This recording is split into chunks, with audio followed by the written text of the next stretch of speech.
Di dalam kekudusan-Mu Kau sampaikan kebenaran-Mu Tuhan. Dan kami percaya firman Tuhan seperti pedang bermata dua, memisahkan jiwa dan roh kami, memilah-milah mana yang dari Tuhan, mana yang dari manusia, dan mana yang dari setan, dan membuat pengertian pada batin kami yang paling dalam. Dan kami berdoa dan hamba minta demi nama Tuhan Yesus, beri Tuhan, semua kita hidup kudus di hadapan Tuhan, benar dalam pandangan Tuhan, bukan apa yang nampak dari lahiriah kami, tapi juga apa yang di dalam kami didapati benar, suci, dan berkenan di hadapan Tuhan. Terima kasih Bapa, demi nama Tuhan Yesus.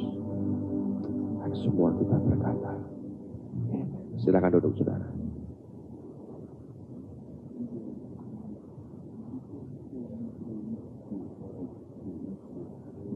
Ada pembicaraan menarik dari dua teman yang sampai ke telinga saya karena salah seorang dari mereka menceritakan pembicaraan ini. Yang seorang adalah hamba Tuhan, yang seorang pengusaha. Dan hamba Tuhan ini memberikan satu pandangan yang dia yakini itu merupakan hal yang benar. Ketika mereka bicara tentang pertumbuhan, pengembangan pelayanan, mereka bicara tentang bagaimana membawa makin banyak jiwa kepada Tuhan. Saya rasa kerinduan semua hamba Tuhan seperti itu ya. Kita ingin melihat banyak jiwa diselamatkan, kita ingin lihat orang mengalami breakthrough, terobosan, kita ingin melihat ministry kita berkembang luar biasa. Itu semua merupakan bagian daripada kerinduan setiap hamba Tuhan. Saya yakin setiap anak Tuhan yang lahir baru, yang hatinya dipenuhi dengan kasih kepada Tuhan, hidupnya dipenuhi dengan Roh Kudus, maka kerinduannya juga sama. Lalu hamba Tuhan ini mengatakan begini, di dalam suatu kemajuan, dalam satu pengembangan, satu terobosan dalam pelayanan kita, dia mengatakan dibutuhkan 3 unsur. Anda boleh tulis, boleh tidak, ini omongannya orang ini ya. Unsur pertama dia berkata kita perlu manusianya. Manusia di sini artinya tenaga atau manpower-nya. Yang kedua dia berkata kita perlu strategi. Dan yang ketiga dia berkata kita perlu dana. Anda boleh setuju, boleh tidak, tapi ini yang dia katakan. Lalu lawan bicaranya begitu antusias menanggapi ini. Dan dia bertanya, lalu bagaimana stepmu? Dan si hamba Tuhan ini punya cita-cita, dia ingin merintis 100 gereja. Ya, teman saya ngomong dengan teman saya ini 10 tahun lalu juga aku udah denger nih. Dia ngomong mau 100 gereja. Cuman 10 tahun kemudian sampai sekarang ya belum sebetulnya ya. Jadi ini adalah konsep lama yang terus dijual oleh dia, dicoba lagi. Lalu kemudian dia berkata, saya butuh 3, manusia, strategi, dana. Manusia dari mana dapatnya?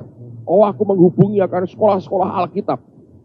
Lulusannya saya tawari siapa yang mau saya beri bantuan untuk merintis gereja. Boleh ngelamar kemari. Saya akan tampung 100 orang. Dengan harapan setiap orang bisa merintis 1 gereja. Lalu kita pasang strateginya. Dia cerita beberapa hal. Dananya saya punya. Sebab dia pengusaha. Jadi dia berkata, dengan ini 3 unsur ini, kita akan bisa punya 100 gereja. Dan saya banyak ketidaksetujuan di sini, saudara. Tapi ini yang saya mau ajak Anda bicara. Seandainya ini benar, 3 ini benar.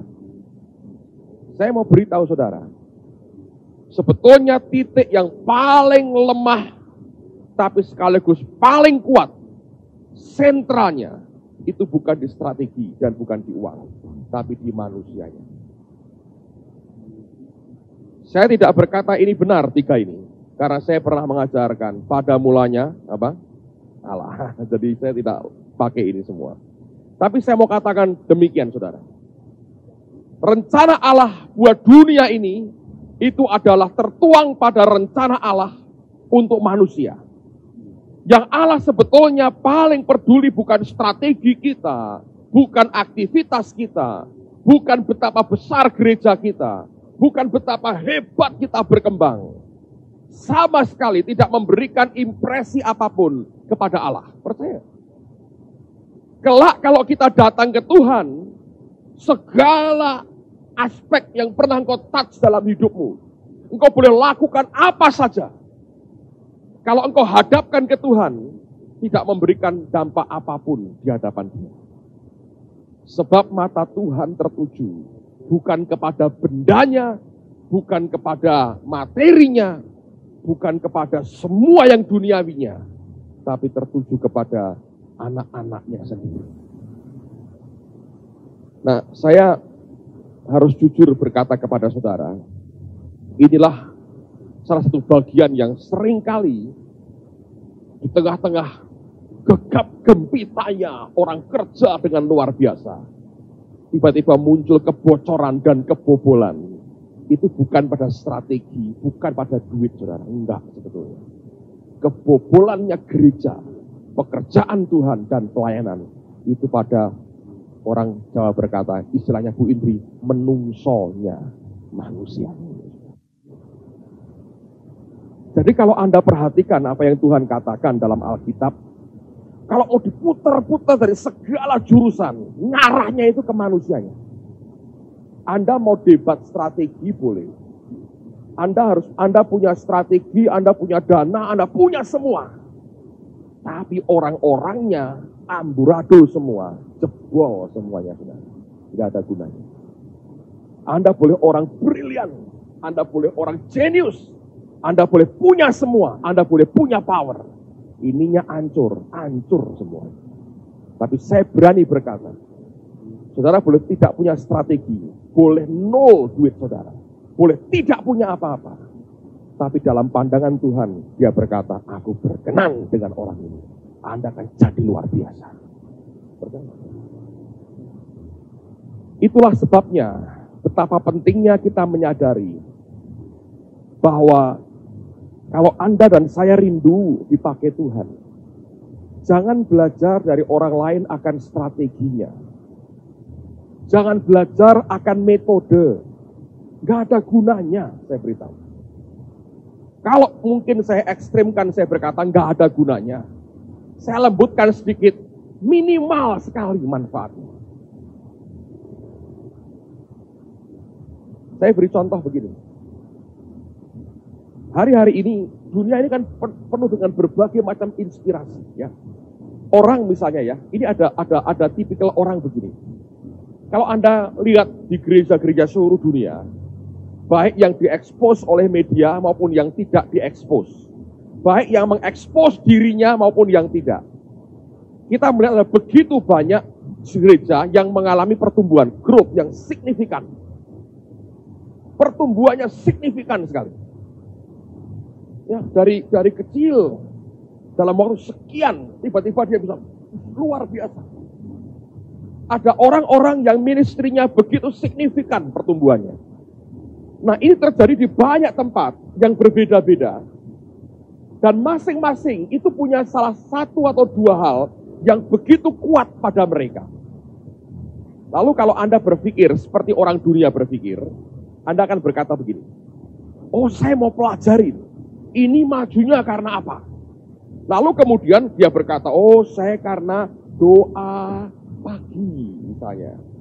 Lalu kita umumkan di gereja, saudara-saudara, mulai hari ini kita doa pagi.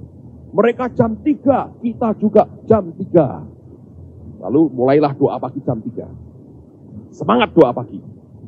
Tapi kok ya enggak terlalu seperti yang ditiru ya. Lalu dengar lagi, oh ini maju juga yang di sini karena apa? Sel group. Belajar seminar sel.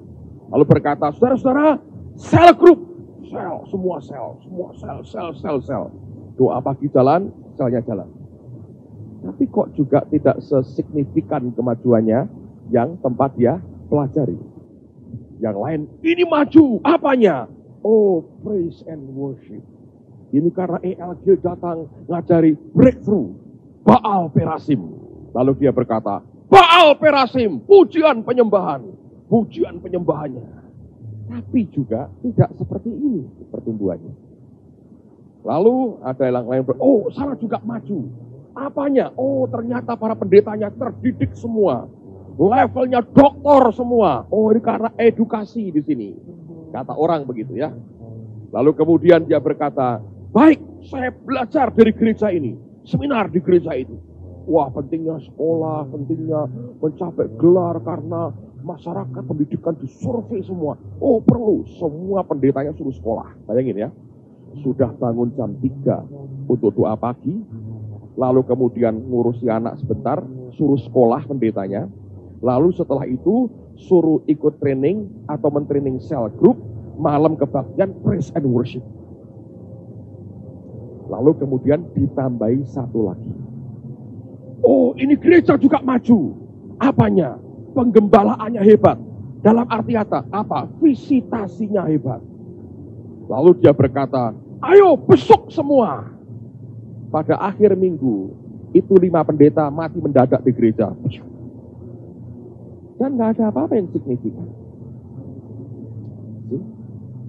Anda kalau nggak percaya, Anda boleh buat ini. Ujungnya, end up-nya, Anda frustrasi. Bahkan engkau tidak bisa mengucap syukur, karena ujungnya engkau berkata, Tuhan tidak cinta aku. Aku sudah seminar. Ini belum, titiknya saya masih banyak loh saudara. Belum, saya sudah kehabisan ide untuk ngomong. Tapi kalau ini ditulis semua, Anda merupakan gabungan dari berbagai tempat yang sengaja dibegitukan. Nah ini ada cerita, saudara. Nah itu tidak ada gunanya. Karena apa?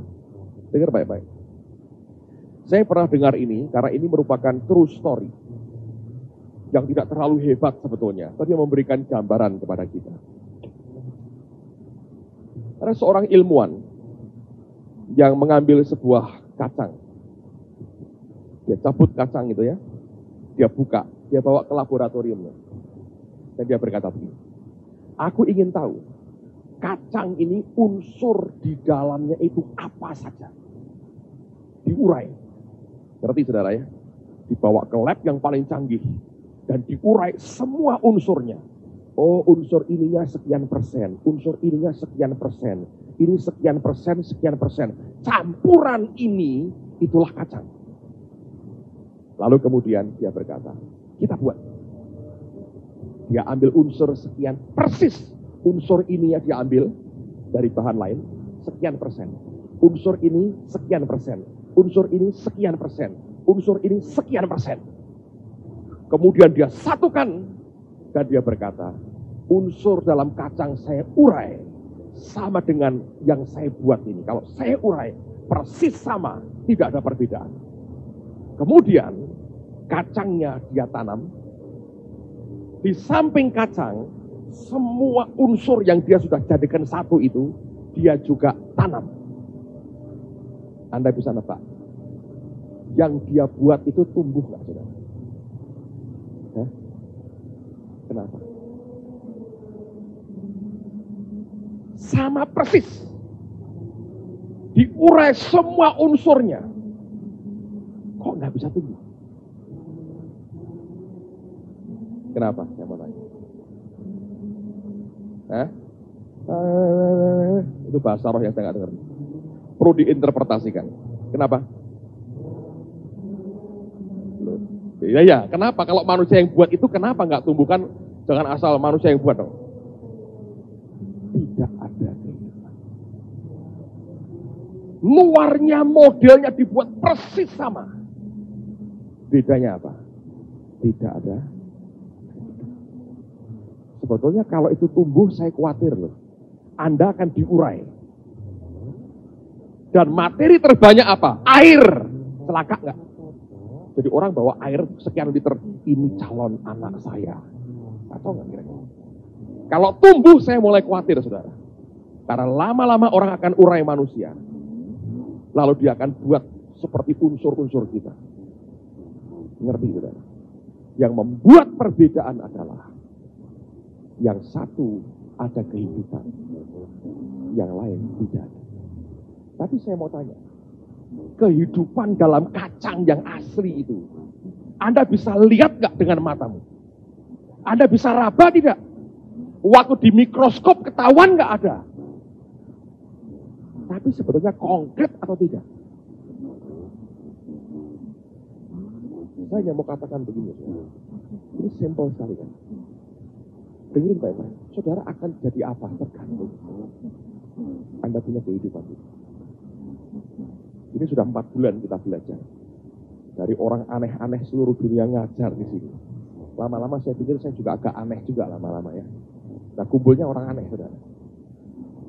Jadi Anda boleh gabungkan dari olala sampai yang terakhir. Anda boleh gabungkan semuanya. Anda jadi setengah N, kumisnya Dinserman separuh, putihnya ELG separuh, apalagi sininya hitamnya Ibu Rani, munyinyatnya, ngomongnya itu munyinyat. Anda boleh tiru dah. Cobalah Anda doakan orang sakit berkata, Bapak percaya ini munyinyat akan terjadi.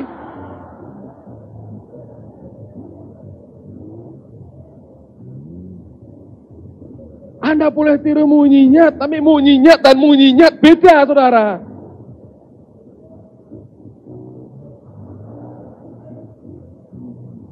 Aneh-aneh gitu kan. Anda boleh ikut joget derek gusti. Boleh aja.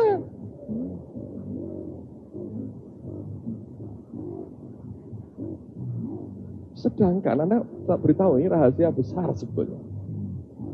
Itu Pak Samuel Dudi aja heran loh. Loh aku di sekolah ini kok bisa kayak gitu loh.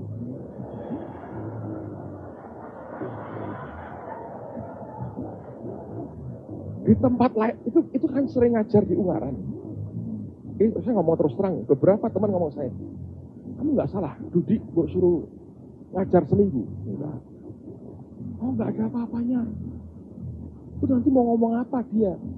Aku sering dengar. Itu cuman dagelan aja. Istrinya aja bingung kok bisa terjadi munyinyat dari situ loh.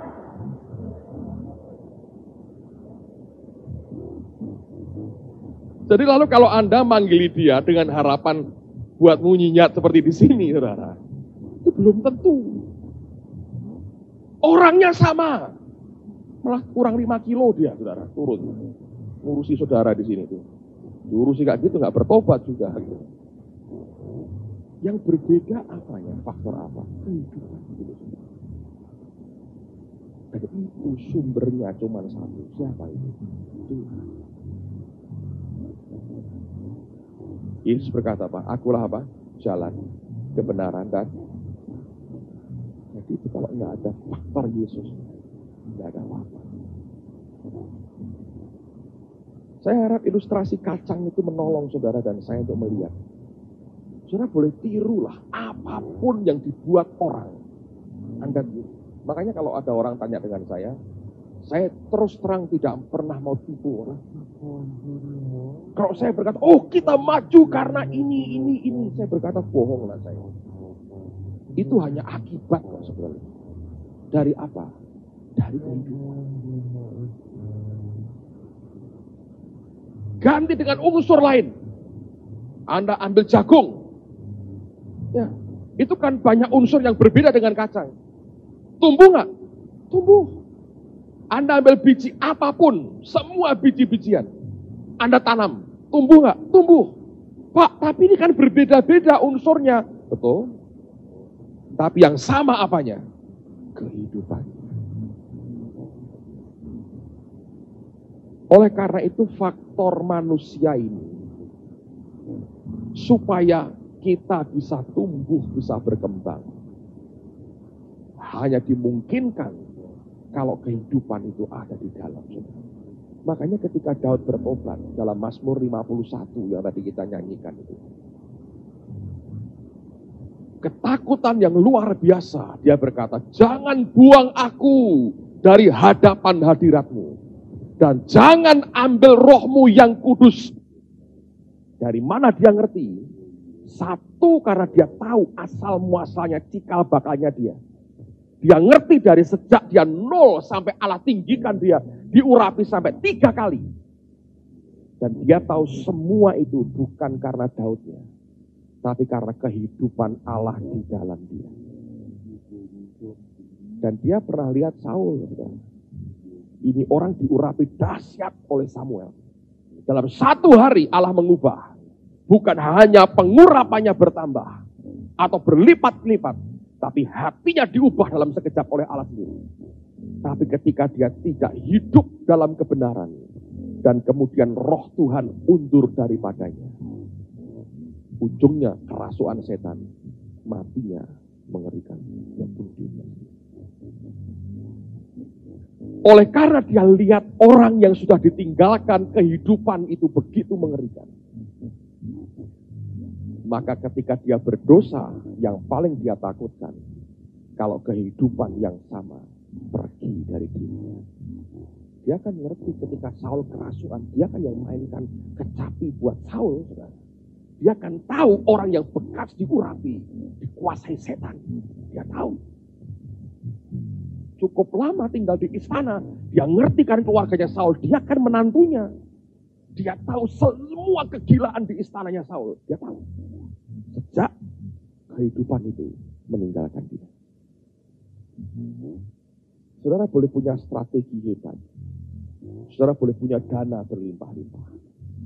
Tapi tanpa kehidupan, tidak ada apa-apa. Kalau Anda seorang ahli biologi atau kimia, Anda mau coba boleh. Ambil kacang, ambil biji, apapun Anda urai. Coba ditanam. Apakah itu tumbuh? Tidak. Perbedaannya ada pada kehidupan. Sekarang persoalannya,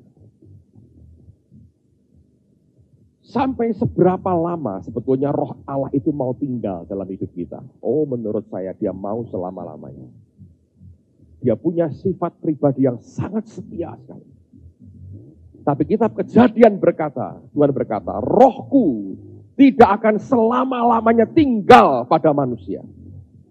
Dalam bahasa Inggrisnya dikatakan, rohku tidak akan selama-lamanya bergulat, bergumul dengan manusia. Sebab manusia itu daging adanya. Paulus berkata bahwa kehendak roh bertentangan dengan kehendak daging. Demikian pula sebaliknya. Waktu kita memutuskan mengikuti kehendak daging, kita membuat roh Allah dalam kesulitan di dalam kehidupan kita. Dan Tuhan, dia berkata, ingat loh saudara, Bapak dan anak itu cintanya luar biasa dengan Roh Kudus ini. Yesus pernah berkata, Anda jangan pikir mereka tidak punya hubungan kasih. Mereka punya hubungan kasih. Yesus berkata, kalau orang itu menolak aku, menghujat aku, dia akan aku ampuni. Tapi kalau sampai menghujat Roh Kudus, tidak ada ampun. Artinya begitu mereka itu saling punya hubungan kasih yang luar biasa. Sekarang Bapak dan anak di surga, Roh Kudus ditinggal sendirian di bumi. Jangan pikir bahwa kepedulian Bapak dan anak itu hilang. Oh ya, mereka tidak akan pernah merelakan pribadi ketiga dari Tritunggal ini mengalami akan kenistaan dalam hidupnya. Percaya? Oleh karena itu Tuhan berkata, rohku tidak akan selama-lamanya bergulat, bergumul terus dengan manusia. Ada titik akhir dari pergumulan roh Tuhan dengan daging kita. Dalam satu level tertentu, ketika orang tetap berkata tidak, ditinggal. Waktu engkau ditinggal, engkau tidak bisa lagi berbuat apapun yang dulu pernah engkau buat. Simpson contoh. Hobinya berzinah dengan perempuan kafir. Yang dicari mesti yang kafir. Anda tahu ujungnya? Dia bongkar semua rahasia kekuatannya. Hilang kekuatannya, hilang betul. Dan ketika Allah pulihkan, itu hanya untuk sekali itu saja. Dan itu pun harus dibayar dengan nyawa. Kehidupan di dalam kita, roh Tuhan dalam hidup kita. Jangan kita anggap sebagai biasa. Karena aku sudah biasa begini, biasa. Kalau satu kali itu hilang dari hidup kita, nggak ada apa-apa lagi yang bisa diharapkan. Anda boleh belajar dari banyak orang, Anda belajar sampai meledak di kepala kita. Kalau nggak ada kehidupan, memang tidak ada kehidupan. Saya pernah dengar seorang hamba Tuhan, dia buka suatu hasil riset pertumbuhan gereja. Dan dia berkesimpulan begini, sistem atau manajemen tidak pernah menghasilkan pertumbuhan. Sistem atau manajemen itu hanya mempercepat pertumbuhan, tapi tidak pernah memberikan pertumbuhan. Yang memberikan pertumbuhan adalah, ya tadi, adakah kehidupan di dalamnya atau tidak. Kalau memang nggak ada kehidupan, Anda boleh cari cara apapun. Nggak ada. Jadi dalam hidup pribadi, hal yang sama berlaku. Makanya saya minta Anda dengarkan lagi kaset yang saya sampaikan beberapa minggu lalu di gereja tentang perjinahan. Karena ini yang saya rasakan sedang dilepas setan secara luar biasa. Ini bukan dialami, bukan sasarannya kepada orang dunia loh saudara. Kalau orang dunia gampang sekali, mereka sudah di bawahnya, tinggal diperjahat aja, ya kan? Pembinaan yang sudah di tangan. Tapi sasarannya gereja dan anak-anak Tuhan. Orang Kristen yang tidak sadar bahwa kita dalam ancaman besar, dia akan jatuh. Kalau kita hidup dengan ceroboh, kita akan jatuh. Kalau kita hidup tidak menjaga diri dengan baik, kita pasti akan jatuh. Karena tidak ada orang ke bawah sebetulnya.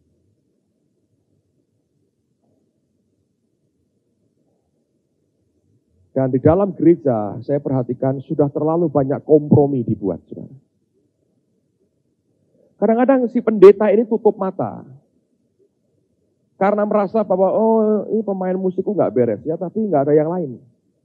Ya sudahlah, biar dia main terus. Kompromi, tutup mata, sengaja tutup mata.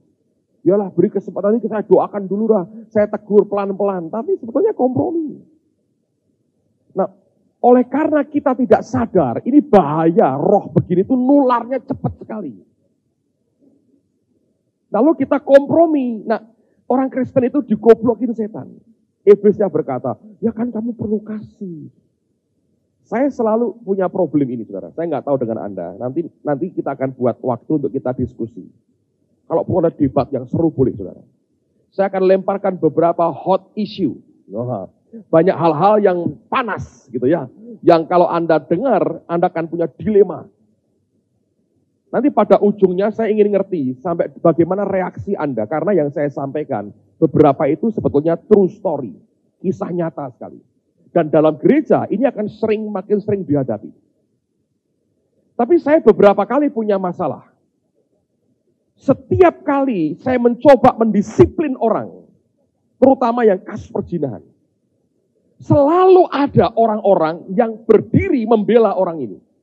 Walaupun tidak masuk akal. Saya beri contoh begini. Ini sungguh-sungguh kami pernah alami.